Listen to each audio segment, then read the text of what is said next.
Hi guys, কেমন আছো সবাই? আশা করি ভালো আছো। আমি এসেছি আজ যশোর জেলার চৌগাছা থানার কাবিলপুর গ্রামে, শেষ সীমান্তে।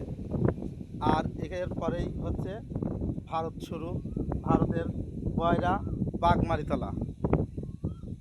এই যে আমার পিছনে দেখতে পাচ্ছেন, ওই পাশে আছে আপনার বিএসএফ ঘাঁটি। আর এই যে শিলটা দেখছেন, এটা হচ্ছে বয়রার মন্দিরের সিঁড়ি। ঠিক আছে, এখান থেকে সবাই নেমে স্নান করে।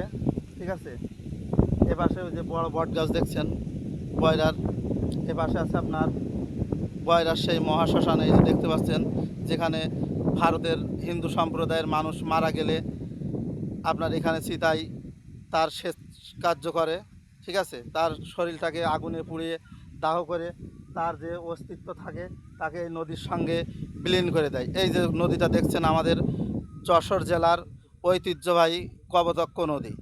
ঠিক আছে, আজকালের বিবর্তনে ইন্ডিয়ার লাগোয়া হওয়ার কারণে আজকে কিন্তু এই জায়গায় নদীটি মানে মারা গেছে বললেই চলে, ময়লার ভাগাড়ে পরিণত হয়েছে যখন মারা গেছে।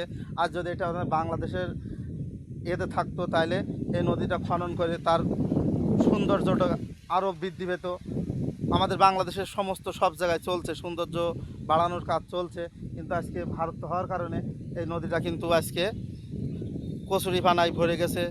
কিন্তু দেখেন ওই পাশে একটু পরিষ্কার জায়গা আছে, যাই কিন্তু আপনার ইন্ডিয়ান যত মানুষ আছে সবাই কিন্তু এসে স্নান করে। ঠিক আছে, আমার পিছনে যে জায়গাটা দেখতে পাচ্ছেন, এইটা হচ্ছে বয়রার বিএসএফ ঘাঁটি।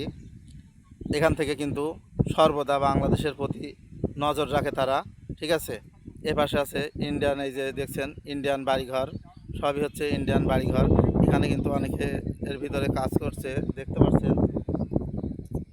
এখান থেকে কিন্তু আপনার আমরা হয়তো বিএসএফকে দেখতে পাচ্ছি না, কিন্তু ইন্ডিয়ান বিএসএফ কিন্তু আমাদের দেখতে পাচ্ছে এবং আমাদের পরে সব সময় নজর রাখছে। কিন্তু আমরা কি করছি না করছি, এ টু জেড তারা কিন্তু আমাদের প্রতি নজর রাখছে।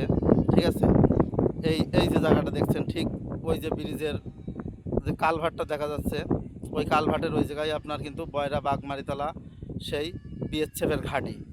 ওখান থেকে কিন্তু আপনার আমাদের যেমন আপনার ক্যাম্প বলি, বিজিবি ক্যাম্প, ঠিক সেই ক্যাম্পটাই কিন্তু ওই জায়গায় আছে, কিন্তু আমরা দেখতে পারছি না। কারণ যেহেতু ওখানে যেতে পারছি না, সেক্ষেত্রে আপনাদেরকে দেখাতেও পারছি না। তাই সবাই ভালো থাকবেন,